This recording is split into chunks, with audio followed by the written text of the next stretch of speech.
जज साहब under section 166 of Indian penal code SHO को 1 साल तक जेल पहुंचा सकते हैं और भारी जुर्माना भी उनसे ले सकते हैं। है कि आप उसके घर के बीच में से जाके अपने घर जा सकते हैं, आप उसके घर के बीच में से सीढ़ी बना के अपने घर तक जा सकते हैं। ये इंडियन ईजमेंट एक्ट 1882 कहता है इस व्यक्ति को हमारा उधार वापस देना होगा, अगर वो नहीं देगा तो 7 साल वो जेल की हवा, पुलिस वाले की जान ले सकते हैं और कानून की नजरों में अब अपराधी नहीं मान के आपके पास आता है इस इंटेंशन के साथ कि अगर मुझे कोविड हुआ है इस अगले व्यक्ति को भी हो जाए, उस वक्त आप उसको section 269 welcome back everybody. Today we are going to discuss 5 laws which is very important for every Indian to know these laws. आज हम ऐसे 5 कानूनों की बात करेंगे जो हर हिंदुस्तानी व्यक्ति को पता होने चाहिए for the betterment and smoothness of their life. जब इन कानूनों के बारे में उसे पता होगा तो उनकी लाइफ बहुत स्मूथ चलेगी और अच्छे से रन करेगी। Without wasting the time, let's start the discussion. First law, under section 154 of the code of criminal procedure 1973, it is the responsibility of police to file an FIR when victim inform him that he suffered from a cognizable offense। आजकल हमें ये चीज देखने को मिलती है जब हम कोर्ट में, जब हम पुलिस थाने में जाते हैं, किसी भी व्यक्ति के साथ अगर कॉग्निजेबल अपराध हुआ होता है, पुलिस स्टेशन हम जाते हैं, हम कहते हैं हमारी FIR करो। उस वक्त स्टेशन हाउस ऑफिसर हो या कोई और पुलिस अधिकारी हो, वो हमारी FIR नहीं करते, कोई ना कोई बहाना बना देते जिसके कारण हमारी वो FIR नहीं करते। आप उनसे कहिए कि सेक्शन 154 CRPC का हमें कानूनी अधिकार देता है कि अगर हमारे साथ कोई कॉग्निजेबल अपराध हुआ, आपको इसकी FIR काटना बहुत जरूरी है।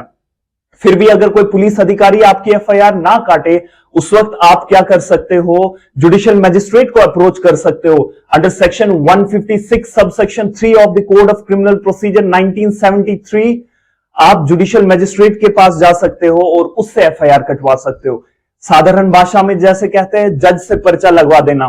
जज साहब के पास जाना, जज साहब से कहना कि मेरे साथ कॉग्निजेबल अपराध हुआ मगर पुलिस वाले मेरी FIR नहीं काट रहे, उस वक्त जज आपकी FIR ऑर्डर्स दे देगा, फिर आपकी FIR कट जाएगी। आप जब जज साहब के पास जाओ, जज साहब से ये चीज कहो कि जज साहब जब मैं पुलिस स्टेशन गया था वहां पे SHO साहब जो थे, SHO जी ने मेरी FIR नहीं काटी, हालांकि इनको मैंने सारी चीजें दिखाई थी। उस वक्त जज साहब under section 166 of Indian penal code SHO को 1 साल तक जेल पहुंचा सकते हैं और भारी जुर्माना भी उनसे ले सकते हैं। So know your legal rights and make yourself strong. Second law, I must say this law is one of the unique law for India. You must listen this law with carefully. Second law is Indian Easement Act 1882. For example, मैंने एक जगह जमीन ली और मैंने अपना घर लिया। मेरे घर के बिल्कुल सामने एक व्यक्ति ने घर लिया जो प्रॉपर मलकियत जमीन है, फ्रंट वाले व्यक्ति की भी और मेरी भी वो मलकियत जमीन है। अब मेरे घर के लिए जो रास्ता आएगा वो उसके जमीन से होकर मेरे घर तक के लिए रास्ता आएगा। अब वो क्या करता है, वो कहता है कि ये मेरी मलकियत जमीन है, अब मैं इससे आपको नहीं रास्ता दे सकता, आप कहीं और से अरेंज करो। जबकि आपके घर को पहुंचने के लिए सिर्फ वही एक रास्ता है। अगर वो व्यक्ति ऐसा करता है तो आप लोग जानिए आपका एक कानूनी अधिकार है कि आप उसके घर के बीच में से जाके अपने घर जा सकते हैं, आप उसके घर के बीच में से सीढ़ी बना के अपने घर तक जा सकते हैं। ये इंडियन ईजमेंट एक्ट 1882 कहता है। इसलिए देखो, जैसे मेरा घर अगर पीछे बना हुआ है, फ्रंट से उस आदमी ने घर बना दिया, अब मैं कोई सुपरमैन तो हूं नहीं उड़ के जाऊंगा, तो कानून कहता है कि उसको रास्ता 3 फुट का रास्ता उसे देना पड़ेगा किसी भी कॉस्ट पे, चाहे जितना ही लंबा रास्ता हो आपके घर के लिए उसे वो छोड़ना पड़ेगा। यह आपका कानूनी अधिकार है। एक और चीज, जैसे हमने घर बनाया, घर के साथ में नाली निकलती है तो वो उसका पानी नीचे जाता। अमूमन हमें देखने को मिलता है जो व्यक्ति नीचे वाला होता है वो लड़ने आ जाता है हमसे, कहने लगता है ये पानी कैसे आप डाल रहे हो, आपको नहीं डालना चाहिए, ये सारी चीजें कहता है।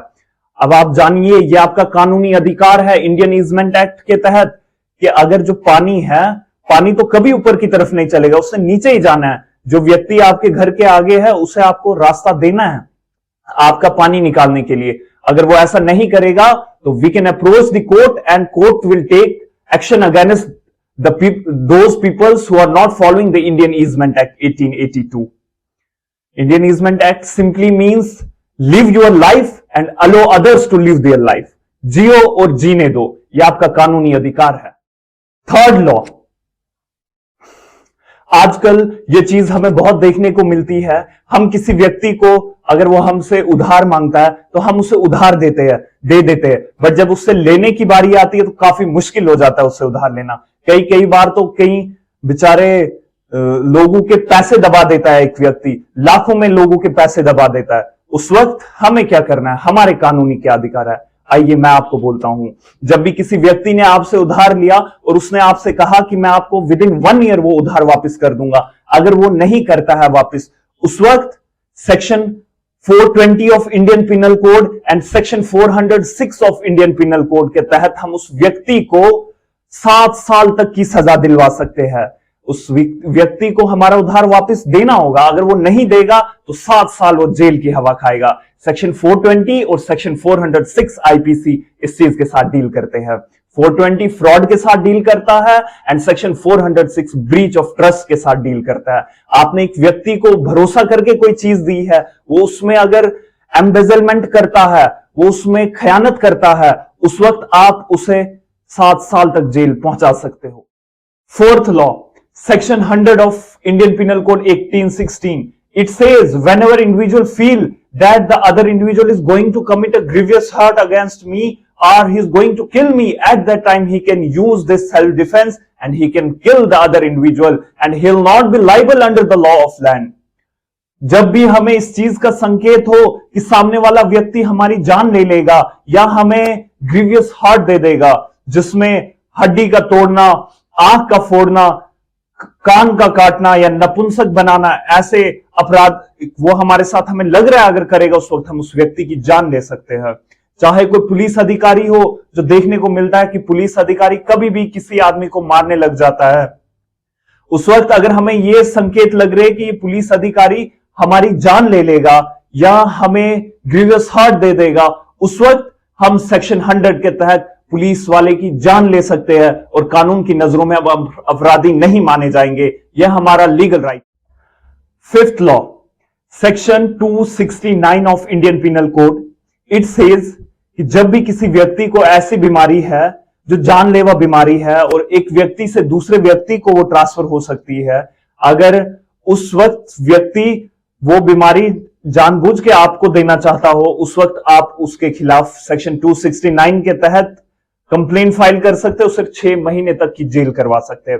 फॉर एग्जाम्पल, आज पेंडेमिक का दौर चल रहा है, कोरोना वायरस डिजीज बहुत कॉमन थी, अब तो चलो कम हो रही है, बट फिर भी कहीं कहीं केसेस पाए जा रहे हैं। किसी व्यक्ति को अगर कोविड-19 हो गया, उसके बाद वो व्यक्ति जानबूझ के आपके पास आता है इस इंटेंशन के साथ कि अगर मुझे कोविड हुआ है, इस अगले व्यक्ति को भी हो जाए, उस वक्त आप उसको सेक्शन 269 के तहत 6 महीने तक की जेल करवा सकते हैं और उससे फाइन भी ले सकते हैं। तो ये थे सारे 5 राइट्स जो हर हिंदुस्तानी व्यक्ति को पता होने चाहिए, जिसके कारण इनकी लाइफ बहुत स्मूथ चलेगी।